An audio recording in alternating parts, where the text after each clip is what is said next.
Hello everyone, आज हम लोग प्रस्तावना के बारे में समझेंगे। आप लोग एक बार इस वीडियो को देख लेंगे तो आप लोग कोई भी एग्ज़ाम में सारे ऑब्जेक्टिव प्रस्तावना चैप्टर से जो आएंगे आसानी से सॉल्व कर लेंगे। अब आते हैं प्रस्तावना। प्रस्तावना क्या है? प्रस्तावना जो मूल आदर्श है हमारे, उसको संविधान में प्रस्तावना द्वारा प्रस्तुत किया गया और इस मूल आदर्श को हम प्रस्तावना के माध्यम से समझते हैं। ये प्रस्तावना होता है। अब प्रस्तावना को हम उद्देशिका भी कहते हैं, इसको हम उद्देशिका भी कहते हैं। तो उद्देशिका क्यों कहते हैं? क्योंकि इसको दिसंबर 1946 को जवाहरलाल नेहरू ने प्रस्तुत किया था उद्देश्य प्रस्ताव के रूप में, इसीलिए इसको उद्देशिका कहते हैं। और एक प्रस्तावना कब हम लागू हुआ हमारे संविधान में? जब हमारा संविधान 26 नवंबर 1946 को अंगीकृत किया गया था, लागू किया गया था। तो उसी टाइम प्रस्तावना को भी लागू किया गया। अब प्रस्तावना शब्द कहाँ से लिया गया है? ये यूएसए मतलब अमेरिका से लिया गया है, लेकिन इसमें जो शब्द है वो ऑस्ट्रेलिया से लिया गया है। इसको प्रस्तावना को के.एम. पालकीवाला ने परिचय पत्र कहा था। प्रस्तावना को हम संविधान की आत्मा भी कहते हैं। अगर संविधान ऐसे आता है कि डॉक्टर भीमराव अम्बेडकर द्वारा संविधान की आत्मा किसे कहा जाता है, तो वो तो आपको अनुच्छेद 32 को कहा जाता है, 32 को।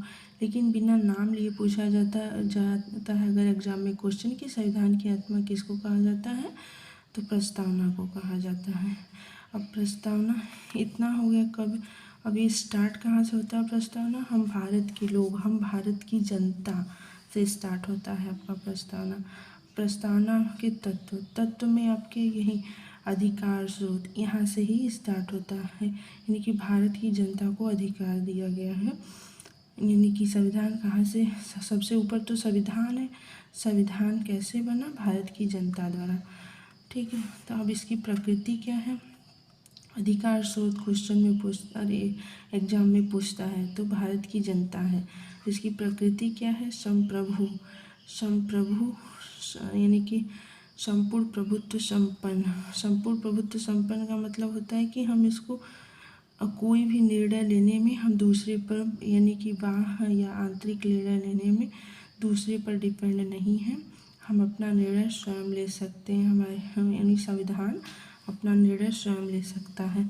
फिर समाजवादी मतलब समानता, पंथ निरपेक्ष, राज्य का कोई अपना धर्म नहीं होगा। लोकतंत्र मतलब जो अब्राहम लिंकन ने कि जनता का शासन जनता के द्वारा जनता के लिए। गणराज्य मतलब गणतंत्र या गणराज्य मतलब होता है आपका कि गणतंत्र या गणराज्य मतलब होता है कि वंशानुगत ना हो, जैसे राजा का ही लड़का राजा बनता, तो ये नहीं। सरकार जनता चुनेगी सरकार, ये है। और उसमें उद्देश्य पूछा जाता है। उद्देश्य आपका न्याय, स्वतंत्रता, समता, बंधुत्व। विषय वस्तु में न्याय जो होता है 3 तरह के होते हैं, सामाजिक, आर्थिक और राजनीतिक। ये आईएएस की एग्जाम में पूछा जाता है।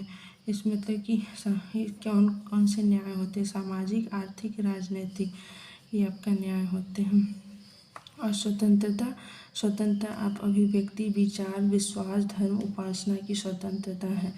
फिर समता में प्रतिष्ठा और अवसर हो गया। फिर आते हैं यहाँ पे कि 42वें संविधान संशोधन द्वारा 1976 में जो है प्रस्तावना में 3 शब्द जोड़े गए थे, समाजवादी, पंथ निरपेक्ष, अखंडता। यहाँ देखा है समाजवादी, पंथ निरपेक्ष और अखंडता शब्द जोड़े गए थे। फिर प्रमुख कथन, इसको किसने क्या कहा था प्रस्तावना को? तो यहाँ पे सर अल्लादी कृष्णा स्वामी अय्यर ने इसे कहा था कि हमारे दीर्घकालिक सपनों का विचार है प्रस्तावना।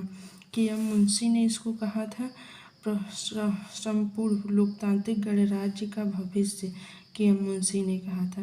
फिर उसके संविधान की आत्मा या कुंजी देखिए यहाँ पर कहा गया है, तो ये पंडित ठाकुर दास भार्गव ने कहा था। प्रस्तावना में संशोधन। बेरुबारी संघ मामला 1960 में बोला गया था कि संशोधन नहीं हो सकता। वहीं केशवानंद भारती मामला 1973 में बोला गया था कि इसके मूल ढांचे को छोड़कर इसमें संशोधन हो सकता है, जो कि 1976 42वें संविधान संशोधन द्वारा किया गया।